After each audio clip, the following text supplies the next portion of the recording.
তুমি আসলে টপ হতে পারতে যদি ছোটবেলায় ওই একটা কথা না শুনতে। হ্যাঁ, শুনে অবাক লাগছে? আমরা বেশিরভাগ মানুষই জানি না আমাদের জীবনের সবচেয়ে বড় বাধা আসলে বাইরের কিছু নয়, সেটা লুকিয়ে থাকে আমাদের মাথার ভেতর, আমাদের মনের ভিতরে। আর সেই বাধার জন্ম হয় ছোটবেলায় শোনা কোনো একটা কথায়, যা তখন হয়তো গুরুত্বই দিইনি বা মনে রাখিনি, কিন্তু সেটা আমাদের অবচেতনে গেঁথে গেছে। এটা হতে পারে তুই কখনো পারবি না, তোর মাথা কম কাজ করে, ওই ছেলেটা বা মেয়েটা তোর থেকে ভালো, বা তুই তো সবসময়ই এমন, এরকম কোনো একটা কথা। তাই আজ আমরা একেবারে খোলাখুলি কথা বলবো, কেন এই ছোটবেলার কথা আমাদের জীবনে এত বড় প্রভাব ফেলে, কিভাবে এটা আমাদের আত্মবিশ্বাস নষ্ট করে, কেন এটা আমাদের টপ হতে দেয় না, আর সবশেষে কিভাবে আমরা সেই বিশ্বাস বদলাতে পারি। শোনো, আমরা সবাই ছোটবেলায় কিছু না কিছু শুনেছি, কখনো বাবা মা, কখনো শিক্ষক, কখনো আত্মীয় বা বন্ধুর কাছ থেকে। হয়তো সেটা ছিল রাগের মাথায় বলা, হয়তো মজা করে বলা, কিন্তু আমাদের ছোট্ট মন তখনও বুঝতো না কোন কথা মজা আর কোনটা সত্যি। তখন আমাদের মস্তিষ্ক একরকম ফাঁকা বোর্ডের মতো, যা শুনি তাই লিখে রাখি। এটাই মনোবিজ্ঞানে বলে কোর বিলিফ ফরমেশন। 6-7 বছর বয়স থেকে 12-13 বছর পর্যন্ত আমাদের ব্রেন সবচেয়ে বেশি সংবেদনশীল থাকে। এই সময় আমরা যা শুনি, যেভাবে বড়দের আচরণ দেখি, সেটা মনের গভীরে গিয়ে বসে যায়। এবার তুমি হয়তো ভাবছো, তাহলে কি একটা কথাই আমাকে এত বছর পিছিয়ে রাখছে? হ্যাঁ ডিয়ার, ঠিক তাই। ধরো তুমি ক্লাস 5-এ একটা পরীক্ষায় কম নাম্বার পেলে। সেদিন হয়তো তোমার বাবা মা রেগে গিয়ে বলল, তুই পারবি না, বা তোর দ্বারাই হবে না, বা তুই তো অলস। সেই কথাটা তখন মনে তেমন লাগে না, কিন্তু মনের অজান্তেই তখন থেকে একটা বিশ্বাস তৈরি হয়, আমার দ্বারা হবে না। এটাকে বলে লিমিটিং বিলিফ, এক ধরনের সীমাবদ্ধ বিশ্বাস, যা তোমার ক্ষমতার মধ্যে অদৃশ্য এক দেয়াল তৈরি করে দেয়। এখন তুমি যত বড় হও, যত পরিশ্রম করো, যত চেষ্টা করো, সেই অদৃশ্য দেওয়াল ভেতর থেকে তোমাকে আটকায়। তুমি হয়তো পরীক্ষা শুরুর আগে খুব ভালো পড়ে গেছো, কিন্তু খাতায় প্রথম পাতায় লিখতে গিয়েই মনে হয় আমি কি পারবো, আর সেখানেই হাত কাঁপে, ভুল হয়, লেখা জড়িয়ে যায়, আর ফলাফল তুমি আবার টপ হতে পারলে না। এই বিশ্বাসটা এত শক্তিশালী কেন জানো? কারণ এটা অবচেতন মনে গিয়ে বসে।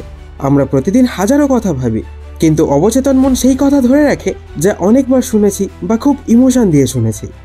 ছোটবেলায় বাবা মায়ের কথার গুরুত্ব আমাদের কাছে ঈশ্বরের বাণীর মতো মনে হয়, তাই সেই একটা কথাই জীবনের মানচিত্র বদলে দেয়। এবার ধরো এই কথাগুলো শুধু একদিন শুনলে হয়তো এমন হতো না, কিন্তু প্রায়ই যদি শুনতে শুনতে বড় হও, তাহলে সেই বিশ্বাস তোমার মধ্যে গভীর শেকড় গেড়ে বসে যায়।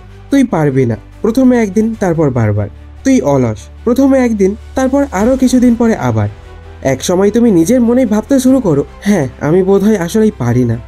এখন অনেকেই ভাবে, কিন্তু আমি তো বড় হয়েছি, সচেতন হয়েছি, এখন কেন সেটা প্রভাব ফেলে? কারণ অবচেতন মন কখনো বয়স দেখে না।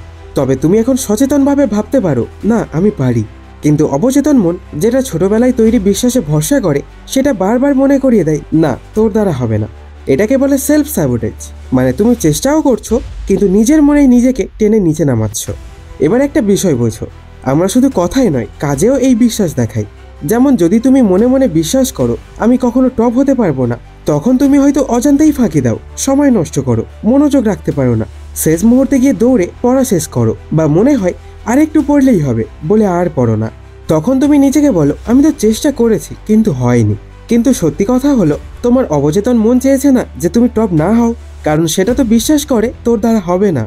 এবার ভাবো, তোমার মতো আরো অনেকেই হয়তো এই ভিডিও দেখছে, সবাই হয়তো নিজের জীবনের সেই একটা কথার কথা মনে করছে যা ওদের থামিয়েছে। কেউ শুনেছে তুই মেয়েদের মতো, তাই হয়তো এখনো আত্মবিশ্বাসে কথা বলতে পারে না। কেউ শুনেছে তুই তো দেখতে ভালো না, তাই এখনো আয়নায় নিজের দিকে তাকিয়ে লজ্জা পায়। কেউ শুনেছে তুই কখনো টপ হতে পারবি না, তাই আজও পরীক্ষা এলেই মনে ভয় আসে।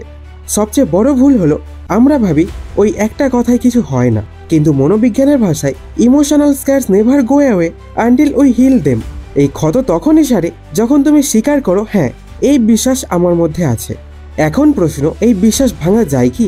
হ্যাঁ যায়, কিন্তু এর জন্য সময়, ধৈর্য আর সচেতন চেষ্টা লাগে। স্টেপ 1, চিহ্নিত করো। খুব গভীরভাবে ভাবো, সেই কথাগুলো মনে করো যা আজও তোমাকে কষ্ট দেয়। যেমন তুই পারবি না, তুই অলস, তুই প্রথম হতে পারিস না, অমুকের মতো হ, ইত্যাদি ইত্যাদি। এছাড়াও কোন কথা বা ঘটনা বারবার মনে পড়ে, কোন সময় বা কোন মানুষ সেই বিশ্বাস তৈরি করে দিয়েছিল। স্টেপ 2, বিশ্বাস না করার সিদ্ধান্ত নেওয়া। হয়তো শোনার পর এত বছর পেরিয়ে গেছে, তুমি নিজেই মানতে শিখে গেছো, কিন্তু এখন ঠিক করো, আমি আর বিশ্বাস করব না। প্রতিদিন আয়নায় নিজের চোখের দিকে তাকিয়ে বলো, আমি পারি, আমি টপ হতে পারি, আমার মধ্যে যোগ্যতা আছে। প্রথম প্রথম মনে হবে মিথ্যে বলছো, কিন্তু প্রতিদিন বললে আস্তে আস্তে নতুন বিশ্বাস তৈরি হয়। এটাকে বলে অ্যাফার্মেশন। যা তুমি প্রতিদিন নিজের মনে ঢুকিয়ে দাও সেটাই একসময় সত্যি হয়ে যায়। মনোবিজ্ঞান বলছে আমাদের মস্তিষ্কে নিউরন নামে কোটি কোটি সেল থাকে, যেগুলো একে অপরের সাথে যোগাযোগ করে। যখন তুমি বারবার আমি পারি বলো, তখন নতুন নিউরাল পাথওয়ে তৈরি হয়, যা পুরনো বিশ্বাসকে আস্তে আস্তে দুর্বল করে দেয়। স্টেপ 3, প্রমাণ খুঁজে বের করা। তুমি জীবনে কখনো কিছুতে সফল হয়েছো? কখনো পরীক্ষায় ভালো হয়েছো? কখনো কঠিন কাজ করেছো? সেই সব ঘটনা মনে করো আর লিখে রাখো। যখনই মন বলবে তুই পারবি না, তখন নিজেরই লেখা সেই লিস্ট দেখিয়ে দাও, দেখ আমি তো একবার পেরেছিলাম। স্টেপ 4, তুলনা বন্ধ করা। আমরা ছোটবেলায় শুনেছি অমুকের মতো হও, অমুক কত ভালো করে। এর ফলে আমরা আজও অন্যদের সাথে নিজেদের তুলনা করি। কিন্তু ভুলে যেও না, তোমার যাত্রা তোমার নিজের, অন্য কারো না। স্টেপ 5, নিজের পাশে দাঁড়ানো। যেমন ছোটবেলায় কেউ তোমার পাশে দাঁড়ায়নি, এখন তুমি নিজেই নিজের বন্ধু হও। নিজেকে বলো, হ্যাঁ আমি ভুল করব, কিন্তু আমি শিখবো, আমি টপ হতে পারবো। লাস্ট স্টেপ, ধৈর্য ধরো। বছরের পর বছর ধরে গড়ে ওঠা বিশ্বাস একদিনে যাবে না, কিন্তু প্রতিদিন চেষ্টা করলে একদিন সত্যিই তোমার মনই বলবে তুই পারিস।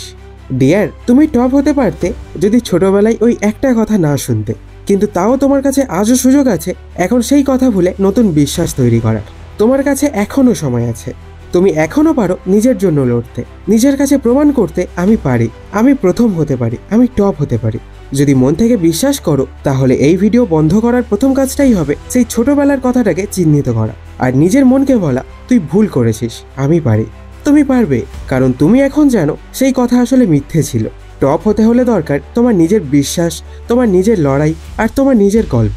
তো এই ভিডিওটা ভালো লাগলে একটা লাইক করে দিও আর তোমার বন্ধু বান্ধবীদের কাছে শেয়ার করে দিও।